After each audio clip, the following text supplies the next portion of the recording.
বাংলাদেশের উপর দিয়ে কি যে গজব চলছে, এই গজবটা আল্লাহ তুমি আমাদেরকে মাফ করে দাও। হয়তো আমরা কিছু মানুষ অন্যায় করেছি, পাপ করেছি, ভুল করেছি, তার জন্য তুমি আমাদের উপরে এই গজবটা দিও না। মানুষগুলো খুবই অসহায় হয়ে যাচ্ছে।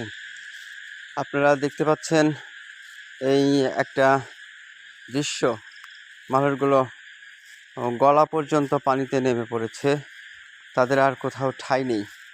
আর একটা দৃশ্য দেখতে পাচ্ছেন, চাল পর্যন্ত পানি এসে গেছে। এখন আর উপায় নেই, সমস্ত কিছু ছেড়ে সাধের বাড়িঘর, আসবাবপত্র, সম্পদ যা কিছু আছে সব কিছু ফেলে ছেড়ে দিয়ে খালি হাতে জানটাকে সাথে নিয়ে, শিশু বাচ্চাদেরকে সাথে নিয়ে এখন দৌড়াতে হচ্ছে। দেখেন বাড়ি পর্যন্ত, নিচের তলা তো পুরোপুরি গেছে, উপরে অল্প একটু বাদ আছে এখন কোনো রকম করে থাকার জন্য। আল্লাহ পাক আমাদেরকে আসলে মাফ করে দিন আল্লাহ। আমরা ভুল করে ফেলেছি, আমরা হয়তো কোনো পাপ করে ফেলেছি, আমরা হয়তো মুনাফিকি করে ফেলেছি আপনার সাথে, আপনার নবীজির সাথে, ইসলামের সাথে। আমাদেরকে মাফ করে দিন। অনেক মানুষ সহযোগিতা করছে, গাউসিয়া কমিটি বাংলাদেশ সহযোগিতা করছে।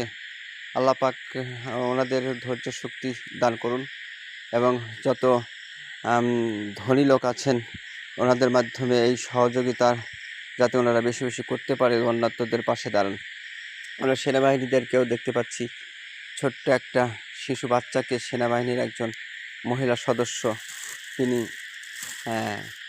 নিরাপদ জায়গাতে নিয়ে যাচ্ছেন। আমরা আরেকটা খবর দেখেছি যে একজন মানুষ মারা গেছে, তাকে মাটি দেওয়ার জন্য কোনো মাটি পাচ্ছে না কবর দেওয়ার জন্য, নৌকা ভাড়া করে দূর দূরান্ত চলে যাচ্ছে তাকে কোনো একটা শুকনা জায়গা পেয়ে সেখানে দাফন করার জন্য।